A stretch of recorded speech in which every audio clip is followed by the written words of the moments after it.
Sahabat GKI Klasi Solo, mari kita berdoa sebelum merenungkan firman Tuhan.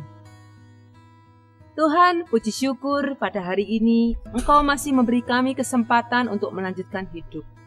Kiranya firman ini senantiasa boleh menjadi pelita bagi kaki kami dan terang bagi jalan kami. Amin. Firman Tuhan pada hari ini akan bersama-sama kita renungkan dari kitab Bilangan, pasalnya yang ke-20, ayatnya yang ke-22 sampai 29. Harun mati. Setelah mereka berangkat dari Kades, sampailah segenap umat Israel ke Gunung Hor. Lalu berkatalah Tuhan kepada Musa dan Harun dekat Gunung Hor di perbatasan tanah Edom. Harun akan dikumpulkan kepada kaum leluhurnya, sebab ia tidak akan masuk ke negeri yang kuberikan kepada orang Israel. Karena kamu berdua telah mendurhaka kepada titahku dekat mata air Meribah. Panggillah Harun dan Eleazar anaknya, dan bawalah mereka naik ke Gunung Hor. Tanggalkanlah pakaian Harun dan kenakanlah itu kepada Eleazar anaknya. Kemudian Harun akan dikumpulkan kepada kaum leluhurnya dan mati di sana. Lalu Musa melakukan seperti yang diperintahkan Tuhan. Mereka naik ke Gunung Hor, sedang segenap umat itu memandangnya. Musa menanggalkan pakaian Harun dan mengenakannya kepada Eleazar anaknya. Lalu matilah Harun di puncak gunung itu. Kemudian Musa dengan Eleazar turun dari gunung itu. Ketika segenap umat itu melihat bahwa Harun telah mati, maka seluruh orang Israel menangisi Harun 30 hari lamanya. Demikianlah pembacaan firman Tuhan. Sahabat GKI Klasi Solo, kira-kira apa yang kita rasakan kalau kita bisa mengetahui kapan kita akan meninggal? Suatu kali, suami saya, Pendeta Waskito, iseng-iseng bertanya kepada Google, "When would I die?" Kapan saya akan meninggal? Nah, ternyata oleh Google dijawab loh. Google menjawab setelah mengajukan serangkaian pertanyaan seperti, kapan Anda lahir? Apakah gender atau jenis kelamin Anda? Di negara mana Anda tinggal? Nah, tentu beda kan ya jika kita tinggal di negara kaya atau negara berkembang. Lalu, berapa penghasilan Anda? Berapa jumlah anggota Anda, anggota keluarga Anda? Apakah Anda punya asuransi? Nah, apakah Anda memiliki penyakit bawaan? Kalau misalkan ada penyakit bawaan, apa penyakitnya? Lalu juga, apakah Anda merokok atau minum minuman keras? Ya, kira-kira seperti itu. Lalu Anda submit dan beberapa saat kemudian keluarlah angka perkiraan usia berapa Anda akan meninggal.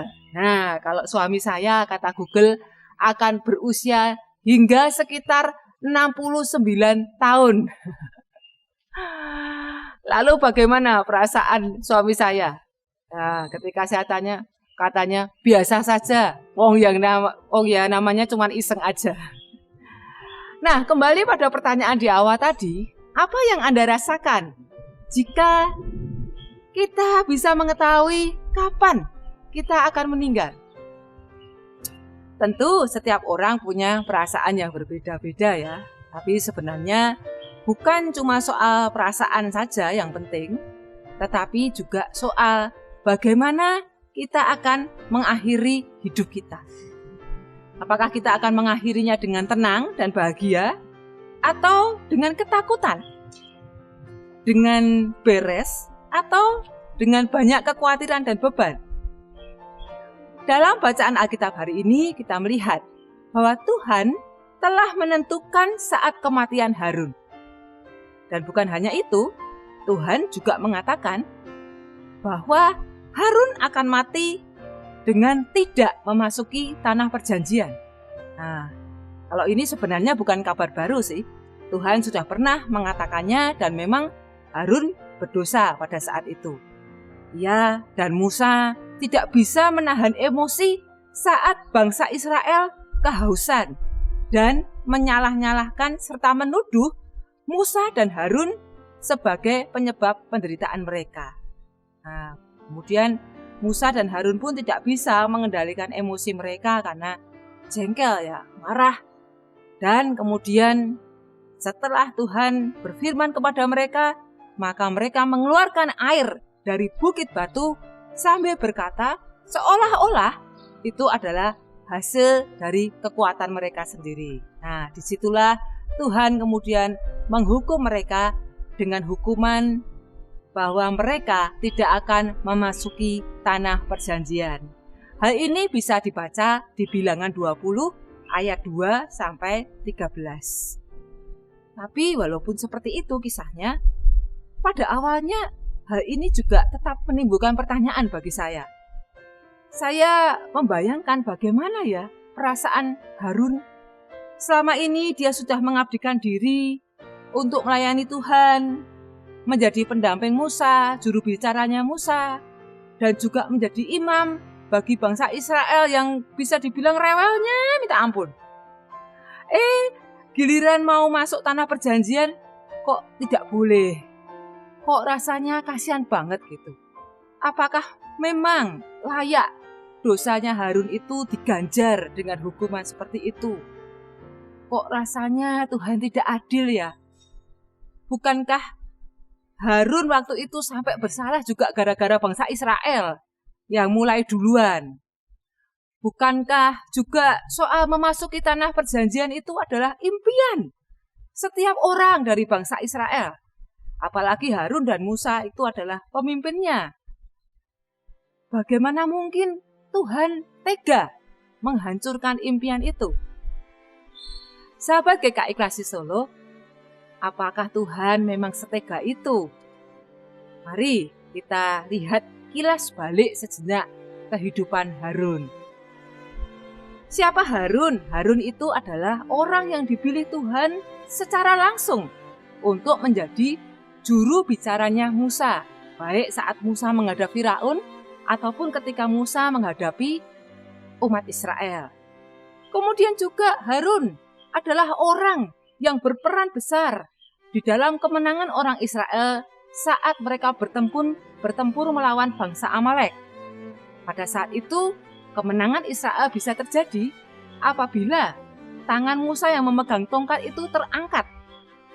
Tapi ketika Musa sudah mulai lelah, tangannya kemudian menurun, maka kemudian kemenangan itu pun juga seolah menjadi surut. Nah, pada saat itu Harunlah yang berperan bersama-sama dengan Hur untuk menopang tangan Musa sehingga tangan Musa bisa senantiasa terangkat dan sampai akhirnya kemenangan tetap menjadi milik Israel. Lalu saat Korah, Datan, dan Abiram iri hati atas kepemimpinan Musa dan Harun, pada saat itu juga Tuhan sendiri yang turun tangan untuk meneguhkan Harun dan seluruh keturunannya untuk menjadi imam di hadapan Tuhan. Dengan sebuah mujizat yang bisa dilihat oleh seluruh bangsa, di mana tongkat Harun berbunga di antara tongkat-tongkat yang lainnya. Dan juga Harun adalah orang yang dipilih Tuhan secara langsung untuk menjadi imam besar yang pertama atas Israel. Dan itu adalah turun-temurun, jabatan itu dijabat oleh keluarga Harun hingga kehancuran Bait Allah pada tahun sekitar 70 Masehi. Wah, ternyata Tuhan begitu mengasihi dan mempercayakan kepada Harun pekerjaan-pekerjaan yang besar. Kalau sampai seseorang begitu dikasihi dan dipercaya Tuhan, disertai sepanjang hidupnya, maka kalau orang ini sudah saatnya meninggal, maka kematian justru adalah suatu hal yang sangat dinanti-nanti, bukan? Karena ia akan segera bersatu dengan Tuhan yang ia layani. Wow, ternyata Tuhan begitu mengasihi dan mempercayakan pekerjaan-pekerjaan besar kepada Harun. Kalau sampai ada seorang yang begitu dikasihi dan dipercaya oleh Tuhan, disertai Tuhan sepanjang hidupnya, maka orang seperti itu kalau sudah saatnya meninggal, maka kematian justru adalah hal yang dinanti-nanti, bukan? Karena ia akan segera bersatu dengan Tuhannya. Apabila kita memperhatikan bacaan hari ini, kita bisa merasakan adanya keindahan di saat-saat terakhir kehidupan Harun. Betapa tidak, di saat-saat kematiannya, Harun dikelilingi oleh keluarganya. Ada Eleazar anaknya dan Musa adiknya. Bahkan Tuhan sendiri juga berkenan hadir. Luar biasa, bukan? Kalau ada orang yang di saat-saat terakhir hidupnya boleh melihat Tuhan datang menjemputnya. Wah, betapa bahagianya. Sekian tahun yang lalu, pada suatu hari, suami saya mendapat kabar bahwa salah seorang anggota jemaat meninggal karena sakit. Saat kami tiba di rumahnya, kakaknya yang selama ini menungguinya bercerita bahwa 2 hari sebelum adiknya meninggal, adiknya itu berkata kepada kakaknya kalau ia melihat Tuhan Yesus di sisi tempat tidurnya. Dan Tuhan Yesus berkata bahwa ia akan menjemput pulang sang adik pada besok hari Kamis. Dan ternyata perkataan adiknya itu terbukti. Hari Kamis siang, adiknya meninggal. Banyak anggota jemaat lain yang mendengar kisah itu berkomentar, "Wah, betapa bahagianya ya dia. Betapa bahagianya kita kalau bisa meninggal dengan pengalaman bertemu dengan Tuhan, dijemput oleh Tuhan seperti itu." Nah, bukankah hal ini juga yang dialami oleh Harun? Di saat menjelang kematiannya, Allah sendiri yang hadir di sisi Harun. Allah sendiri loh, tidak main-main ya. Hadir juga orang-orang yang ia cintai, anaknya, adiknya, bahkan Harun juga boleh mendapatkan kepastian dari Tuhan secara langsung bahwa pengabdian dan karyanya di dunia akan diteruskan oleh anaknya. Hal ini disimbolkan dengan ditanggalkannya pakaian keimaman Harun dan dikenakan kepada anaknya Eleazar sebagai ahli warisnya. Apakah Harun boleh mengalami semua itu karena ia orang yang suci, yang tidak pernah berbuat dosa? Tidak juga. Alkitab juga mencatat dosa-dosa Harun. Harun pernah mengabulkan permintaan bangsa Israel untuk membuat patung anak lembu emas sehingga seluruh bangsa menjadi berdosa karena penyembahan berhala. Harun juga pernah bersama Miriam kakaknya iri hati atas kepemimpinan Musa sehingga menimbulkan murka Tuhan. Dan di Meriba bersama Musa, ia berdosa karena tidak menghormati Tuhan sehingga akibatnya mereka dihukum tidak memasuki tanah perjanjian. Meskipun demikian, dosa-dosa itu sudah diselesaikan Harun semasa hidupnya. Ia telah memohon ampun dan Tuhan telah mengampuninya. Ia tidak menyimpan satu ganjalan apapun dalam relasinya dengan Tuhan. Hubungannya dengan Tuhan dan sesama beres. Sahabat GKI Klasis Solo, mati dengan tenang dan bahagia. Itulah yang dialami Harun.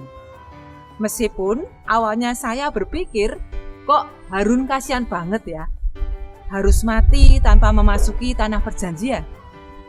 Namun ternyata setelah menghayati lebih dalam, ini sama sekali bukan kematian yang menyedihkan.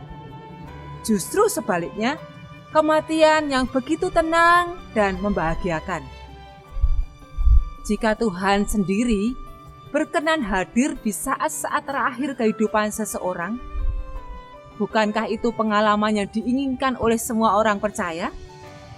Oleh sahabat GKI semua dan juga oleh saya? Maka saya rasa demikian juga dengan Harun. Soal masuk atau tidak masuk tanah perjanjian tidaklah lagi menjadi persoalan yang penting atau menjadi sebuah ganjalan yang akan menghambat kepergiannya. Sang pemilik hidup itu sendiri hadir, orang-orang yang dikasih hadir, tidak ada yang kurang lagi. Tuhan sendiri yang bahkan mengatur semuanya sehingga Harun bisa mati dengan tenang dan bahagia di Gunung Hor, dihantar oleh orang-orang yang terkasih serta disambut oleh Tuhan sendiri. Dia juga akan dimakamkan kepada kaum leluhurnya, dan itu juga adalah salah satu bentuk penghormatan dalam tradisi waktu itu. Kematiannya pun ditangisi umat hingga 30 hari lamanya. Ini juga menunjukkan bahwa Harun begitu dicintai oleh umatnya. Sungguh merupakan kebahagiaan yang tersendiri ya. Sahabat GKI Klasik Solo, mungkin ada di antara kita yang saat ini bergumul dengan akhir hidup kita. Mungkin masih ada persoalan atau ganjalan-ganjalan hidup yang membuat kita merasa tidak tenang jika harus meninggalkan dunia sebentar lagi.